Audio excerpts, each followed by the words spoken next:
You ever get that feeling that you and your AI assistant aren't quite on the same page, like you're both working off of completely different sets of information? Well, today we're going to walk through a framework designed to solve that problem, a way to get you and your AI collaborators into a state of shared understanding. And it all starts with a very simple question. Seriously, think about it. You know that moment when the optometrist is flipping through the lenses. Better one or better two? And suddenly, all those blurry letters just snap into perfect, sharp focus? That feeling? That's what we're talking about today. And for a moment, everything is just crystal clear. The world feels sharp, defined. Everything makes sense. You're seeing things exactly as they are. But then, something else happens. And it's so slow, so gradual, you probably don't even notice it. Your vision starts to drift. You start squinting a little more. Maybe you lean a bit closer to your screen. You just adapt, without ever consciously deciding to. And before you know it, you're making your way through the world with an outdated prescription.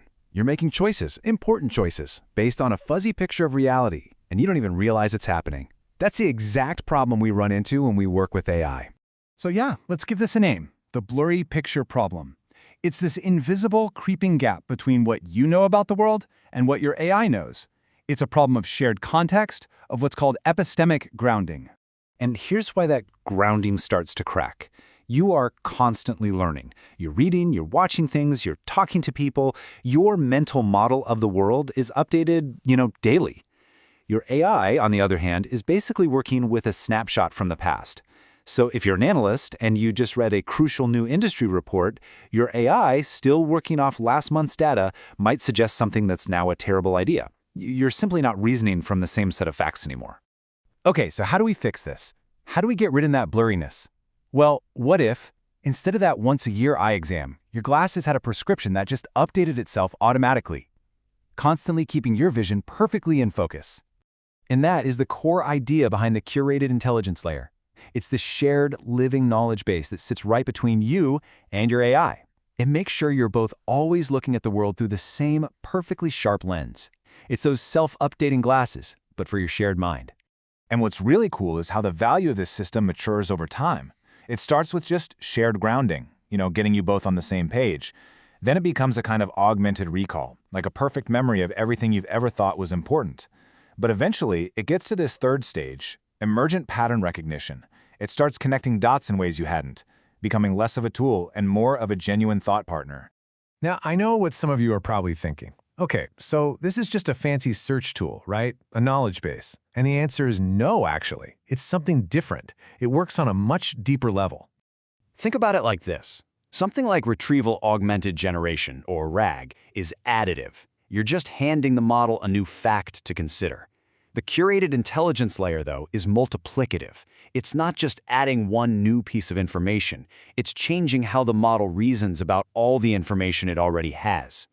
The mechanism behind this is called dynamic attention focusing. So picture all of the AI's knowledge as this enormous library. RAG just kind of throws a new book onto the pile. This layer, though, is more like a master librarian. It knows precisely which concepts and which parts of the library are most relevant to you right now. It reshapes the model's attention, focusing its vast, latent capabilities on what actually matters. So we have this constantly sharpening lens. But what makes it dynamic? What keeps it from just becoming another static database? This is where the whole thing goes from being a library to being something more like a living organism. And this is where the optometrist agent comes in. This is the piece that makes the whole system learn and adapt. If the curated layer is the lens, the optometrist agent is the one constantly checking the prescription, making those tiny adjustments to keep everything perfectly sharp. And it works in this constant feedback loop. New knowledge comes into the system. The optometrist agent doesn't just file it away, it actually reviews its implications, and then, and this is the key part, it updates the operational skills for all the other agents in the system. So the whole system gets smarter automatically, and that capability compounds over time. This is the big shift. The system moves away from just being a place for knowledge storage and becomes a system for knowledge metabolism. It doesn't just hold on to information, it digests it, breaks it down, and uses it as fuel to grow and improve. Okay, so if the AI is doing all this automated learning and updating, what's left for the human to do? Well, it turns out our role becomes even more focused and arguably more powerful than ever. Your job isn't to feed the machine. Your job is curation. It gets reduced to its most essential, most human function, exercising taste. You are the one who decides what information is important, what ideas are worth pursuing, what knowledge is worth adding to this shared mind. And what's really amazing here is that this isn't some far-off theory. The prototype of this was actually built with incredibly simple tools: a bash script, a YouTube playlist, a small vector database, a couple of lines, and a prompt. It just goes to show you that the power isn't in some complex, expensive software. It's in the architecture. It's in the idea itself.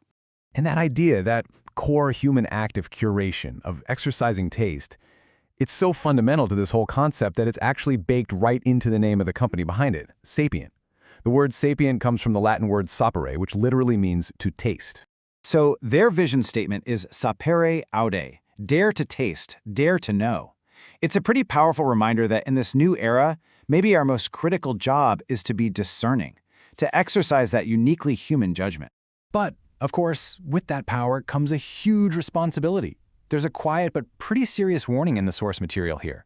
If you take the human curator out of this loop, if you fully automate the tasting, you risk what's been called prompt injection for the brain. A single piece of bad information doesn't just lead to one bad answer, it can corrupt the entire system's reasoning going forward. So where does all of this lead? What's the ultimate goal of creating this kind of shared path forward with our AI collaborators? In the end, this isn't really about building a smarter AI. It's about creating a true partnership. By constantly curating the knowledge that shapes your system's view of the world, you ensure that it isn't just up to date, but that it's aligned with your goals, your values, your trajectory. The entire system is going where you are going.